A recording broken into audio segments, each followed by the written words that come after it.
வைஷ்ணவ நண்பர்களே, திருவைணவம் சேனலுக்கு வரவேற்கிறோம். இந்த சேனலை தொடர்ந்து ஆதரித்து மேலதிக ஆன்மீக அறிவை பெற வீடியோவை லைக் செய்து சப்ஸ்கிரைப் செய்ய மறக்காதீர்கள். இன்று நாம் பகிரப்போகும் விஷயம் எப்போதும் பகவத்கீதையை வாசிக்க வேண்டும் என்பதற்கான ஆன்மீக முக்கியத்துவம்.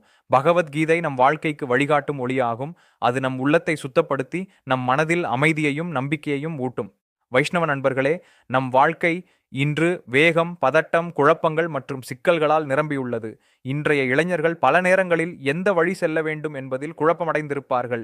அதேபோல் குருசேத்திரத்தில் போரின் முன் நிற்கும் அர்ஜுனன் எந்த செயல் செய்வது சரி என்று அறியாமல் மனம் முழுதும் குழப்பத்தில் இருந்தார். அந்த சந்தர்ப்பத்தில் ஸ்ரீமன் நாராயணன் பகவத்கீதையின் வார்த்தைகளால் அர்ஜுனனின் மனதை தெளிவுபடுத்தினார். அதேபோல நம்மும் தினமும் பகவத்கீதையை வாசிப்பதன் மூலம் நம் மனதில் தெளிவு, உறுதி, ஆன்மீக சக்தி உருவாகும்.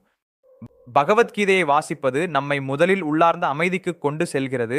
ஸ்ரீமன் நாராயணனின் வார்த்தைகள் நம் மனதை அமைதியடையச் செய்கின்றன, கவலை மற்றும் பதட்டங்களை நீக்குகின்றன. இரண்டாவது, கீதையை வாசிப்பதால் நம் சிந்தனைகளும் செயல்களும் தர்மத்தின் வழியில் நடக்க கற்றுக்கொள்ளும். நாம் எடுக்கும் ஒவ்வொரு முடிவும் பகவத்கீதையின் போதனைகளால் வழிகாட்டப்படும். மூன்றாவது, கீதையை வாசிப்பது நம்மை உடல், மனம் மற்றும் ஆன்மாவில் சக்தி வாய்ந்ததாக மாற்றுகிறது.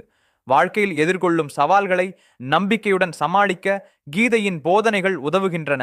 நான்காவது, நம்மை தியானம் மற்றும் ஜெபம் வழியாக ஸ்ரீமன் நாராயணனின் அருளை உணரச் செய்கிறது. தினமும் ஒரு ஸ்லோகம் வாசித்து அதன் அர்த்தத்தில் சிந்தித்து செயல்படுவதால் நம் வாழ்வில் ஆன்மீக வளம் பெருகும். ஐந்தாவது, கீதையின் வார்த்தைகள் நம்மை உலக சூழ்நிலைகளிலும் சமநிலையுடன் நடக்க கற்றுக் கொடுக்கின்றன. ஆறாவது, நமது மனதை தெய்வீக சக்தியுடன் இணைத்து நம்பிக்கையையும் தைரியத்தையும் ஊட்டுகின்றன.